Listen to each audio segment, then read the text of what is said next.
Thank you. 866-979-ESPN, 206-421 ESPN.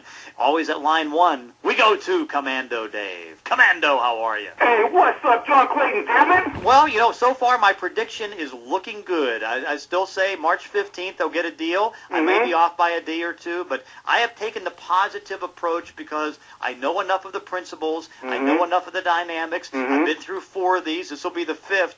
And, I've always taken the positive side where everybody's been gloom and doom.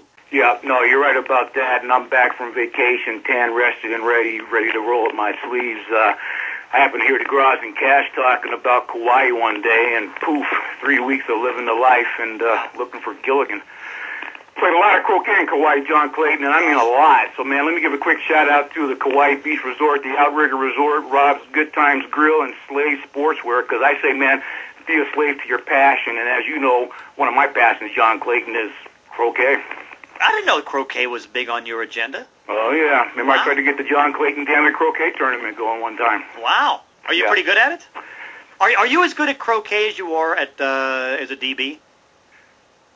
Man, that is a good that's a tough John one. Clayton. That's a stumper. Commando stump for the first time. Think about that one for a minute, but a special shout-out, John Clayton, to the memory and legacy of a friend of mine, one of the all-time NFL badasses on the field, and the most gentle gentleman off it, strong safety of the 46, the coldest defense of all time, 2-time Super Bowl champion, and apparent martyr for the cause of former players' benefits and the effects of NFL concussions, number 22, Dave Durson, God rest your soul. Give me your take on Dave Durson, the player, and the suicide, if you would, John Clayton. Player is a great player. I mean, he was certainly able to make the big plays, and you hear a lot of bad tales about players, and they go out and they blow all their money and all those different things. Dave was a very, very successful businessman. I mean, he was very active. He was successful. He made a lot of money, did a lot of good business things. But honestly, the concussion thing is very serious. I mean, you have a lot of players, and you can see just by the way that he handled things. I mean, he was 51 years old. Just turned 50, yeah. Yeah, and of course, the problems in his head were starting to go to a point where he realized he was not going to be able to last. He commits suicide. But the big thing is, it's like, listen, I've got a problem. I'm reaching out. I've been very successful off the field. It's not been a thing where, like, he is, saying, make me a living, give me something here. But it's like, I've got big problems. I'm reaching out to you to tell you, players have issues, and so now take my brain, study it, and find out why players who have had all these concussions have all these bad demons that start to go through them. It's explaining a lot of things that we've seen, and unfortunately, a lot more things that we will see. Hopefully, the causes of a Dave Durson and others will be memories that can, help the players of the future who are going to have the problems of the future. Yeah, no doubt about that, John Clayton. Thank you. Does the date March 8th, 1971 mean anything to you, John Clayton? What's that again? March 8th, 1971. I don't know. Was Kurt Flood or something like that? Nope. No, what was it? Ali Frazier won. Oh, man. And this Tuesday is not only the 40th anniversary of the fight of the century, John Clayton. It's also the 12th anniversary of WeTheFans.com. I'm calling it Commando Dave's Dirty Dozen. The idea for the official Sports Fan Union was hatched with the cancellation of the 1994 World Series.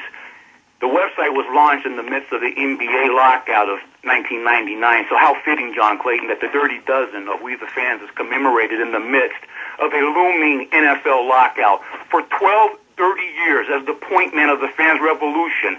Revolution, John Clayton. I've been the Paul Revere of sports radio, sounding the alarm. The billionaires are coming. The billionaires are coming. And we've seen them come time and time again, trying to squeeze another billion out of sports fans at all costs.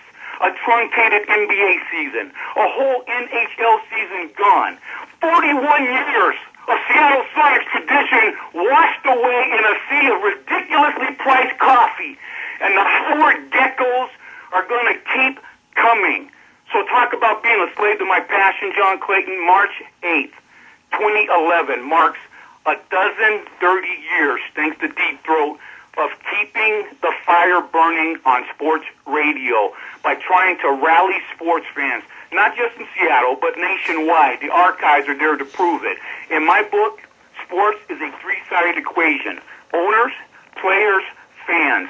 There is no $9 billion without NFL fans, John Clayton. You know that. And the day we, the fans, organize and unite in numbers, in the millions, and take control of our TVs with our remote controls is the day that sports fans have reps at the CBA table of all sports to bring the entire situation to a level of reality. So lastly, John Clayton, on the John Clayton Show, on ESPN 710 Seattle, as the point man of the fans revolution, I vow to keep the pedal to the metal, as Vince gave me a shout out for earlier. Right.